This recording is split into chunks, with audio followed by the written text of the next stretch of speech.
You're listening to the audio production of A Warrior's Faith, Navy SEAL Ryan Job, A Life-Changing Firefight, and the Belief That Transformed His Life, by Robert W. Vera, published by Thomas Nelson, and read by Dave Hoffman.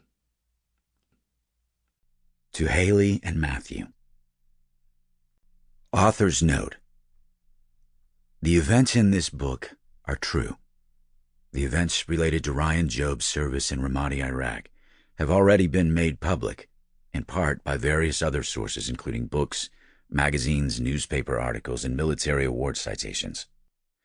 I have constructed the dialogue from my journal writings, interviews, conversations, and memory. Thus, the dialogue may not be exactly word for word, but the meaning of what was said is accurate. For security reasons, I have changed the names of many of the key people in this story. Ryan Job was a Navy SEAL. He and I first met in early summer 2008. I am not, nor have I ever been, a Navy SEAL. Ryan and I crossed paths for a brief time, just long enough to change the course of both our lives forever. This is an amazing story of transformation, of how Ryan's life changed when he invested in his faith. Ryan's faith allowed him to literally climb mountains. His faith also helped transform many who knew him, including me.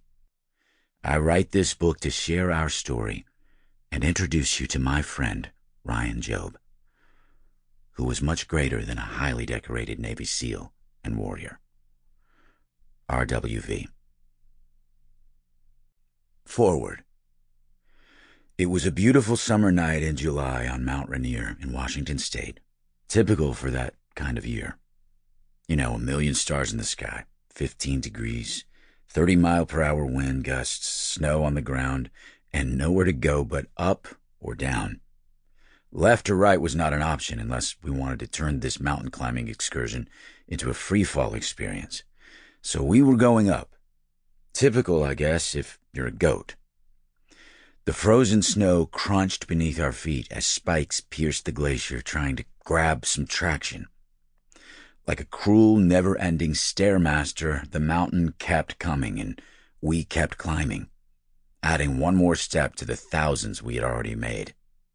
One more step, crunch. One more step, crunch. On and on, up and up we went. I was smoked and falling off the pace. I could feel that I was the one holding up the team because the rope kept being pulled taut by the guy in front of me, meaning he was moving faster than I was. The nylon rope we had tied to each other was... Sample complete. Ready to continue?